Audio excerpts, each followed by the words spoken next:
Hi, Kathy Munslow Day reading another story from Frog and Toad Together by Arnold Lobel. Now, Arnold wrote at least 4 books about frogs and toads, and the kids love them.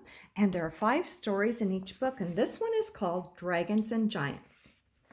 Frog and Toad were reading a book together. The people in this book are brave, said Toad. They fight dragons and giants, and they're never afraid. I wonder if we're brave, said Frog. Frog and Toad looked into a mirror. We look brave, said Frog. Yes, but are we? Asked Toad. Frog and Toad went outside. We can try to climb this mountain, said Frog. That should tell us if we're brave. Frog and Toad went leaping over rocks, and Toad came puffing up behind. They came to a dark cave. A big snake came out of the cave. Hello, lunch, he said. When he saw Frog and Toad and opened his mouth wide, Frog and Toad jumped away. Toad was shaking. Oh, I'm not afraid, he cried. They climbed higher, and they heard a loud noise. Many large stones were rolling down the mountain. It's an avalanche, cried Toad.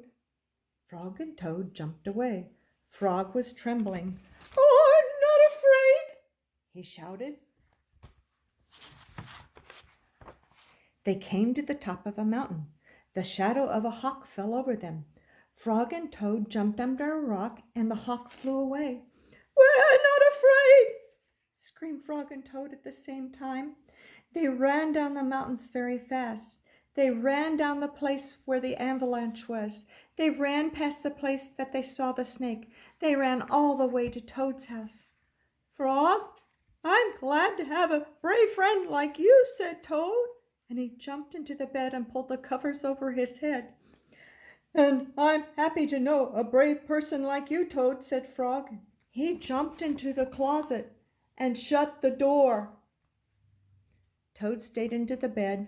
Frog stayed in the closet. They stayed there a long time, just feeling very brave together.